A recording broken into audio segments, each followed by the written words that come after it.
Welcome to the first round in a series of Virtua Fighter retrospective videos, taking a look back at Sega's legendary fighting game series. In 1993, Sega changed fighting games forever.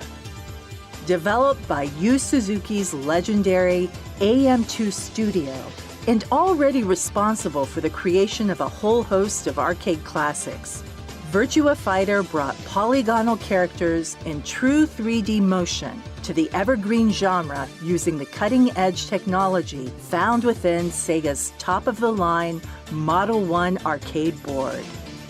Moving away from the fireballs and other fantastical elements seen in similar games available at the time, Virtua Fighter used just 3 buttons to deliver a wide range of real-world martial arts techniques, all performed by 8 characters, so detailed it was possible to track the movement of individual 3D fingers and thumbs. And that was just the beginning. Braids, bandanas, and belts moved as the characters did. And Pai and Kage's headgear could even be knocked off and left to lie on the floor for the remainder of the round. This leap into the future also meant secondary costumes could be much more than recolored versions of their default counterparts too. Check out Jackie's change from slip-on shoes to boots, Kage's new leg wear, Jeffrey's sleeveless green shirt. Many members of the cast boasted significant changes of clothing, a feature that simply wasn't possible anywhere else. The arenas these fashionable fighters squared up to each other in were just as incredible. Sarah's underlit rooftop stage was the perfect demonstration of Model 1's industry-leading power, showing players not only 2 realistic characters fighting in 3 dimensions, but accurately shading them in real time as well.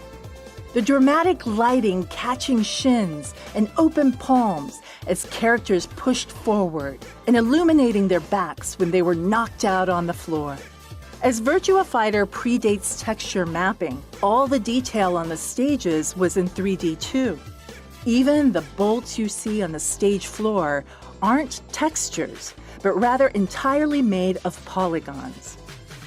Not that being KO'd was the only way to win. Emphasizing the 3D nature of the game, arenas were no longer a flat background, but a real physical space. And to step outside its bounds was an instant round-losing disaster.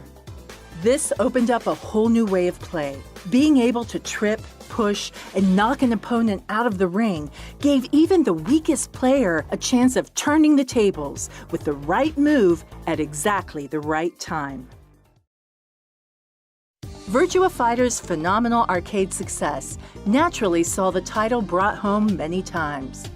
A Saturn port debuted with the console back in 1994, followed by Virtua Fighter Remix the year after in the arcades on Sega's STV hardware, as well as on the Saturn, using all new and exclusive texture map details to give the game a fresh look. In the same year, the game also received an impressive port to the 32X.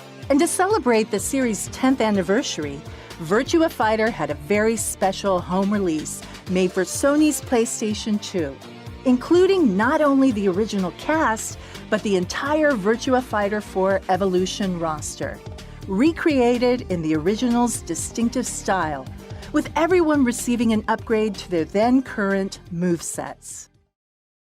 Such was the arcade machine's power compared to home consoles at the time. It wasn't until 2020 that a truly arcade-perfect port reached Sega fans, thanks to the Astro City Mini, where once again it managed to be the standout title even amongst a selection of 36 Sega hits. Virtua Fighter was a standout title on every format it graced. With its unstoppable presence, became the template for all that followed, and remains today the very essence of this now universal genre distilled into its purest form. Join us next time when we'll be taking a look at Virtua Fighter 2.